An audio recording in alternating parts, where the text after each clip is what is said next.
12 लाख तक कोई टैक्स नहीं, यानी कि 12 लाख तक की इनकम जो है वो टैक्स फ्री है। फिर एक स्लैब आती है टैक्स की और उसे देखने के बाद एक कंफ्यूजन क्रिएट हो जाता है कि इस टैक्स स्लैब में तो बताया गया है कि 0 से 4 लाख तक जो है वो कोई टैक्स नहीं है और फिर उसके बाद 4 से 8 लाख 5% टैक्स, ये क्या है? तो सबसे पहले हम आपको बता देते हैं कि ओल्ड टैक्स रिजीम जो है उसका तो इससे कोई लेना देना है ही नहीं। इसके लिए आपको न्यू टैक्स रिजीम में जाना होगा अगर आपको इसका फायदा लेना है तो।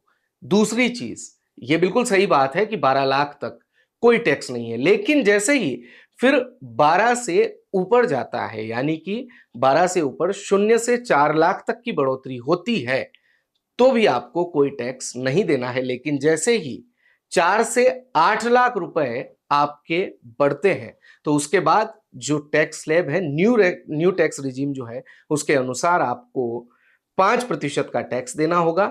यही बढ़कर के 8 से 12 लाख हो जाता है तो 10%, 12 से 16 लाख रुपए में 15%, 16 से 20 लाख रुपए में 20%। और पुरानी जो टैक्स रिजीम थी, इसके बाद 20 के बाद सीधा 30 हो जाता था, लेकिन इस बार 25% भी है। जी हाँ, 20 से 24 लाख रुपए तक की अगर इनकम है तो फिर आपको 25% और 24 लाख रुपए से अधिक है तो 30% देना होगा। पुराने दौर में भी इसी तरीके से टैक्स जो है वो काउंट होता था, लेकिन एक कंफ्यूजन जो है वो इस टैक्स स्लैब के आने के बाद आ गया था। समझते हैं कि अब जो है वो क्लियर हो गया होगा। देखते रहिए भारत कवरेज।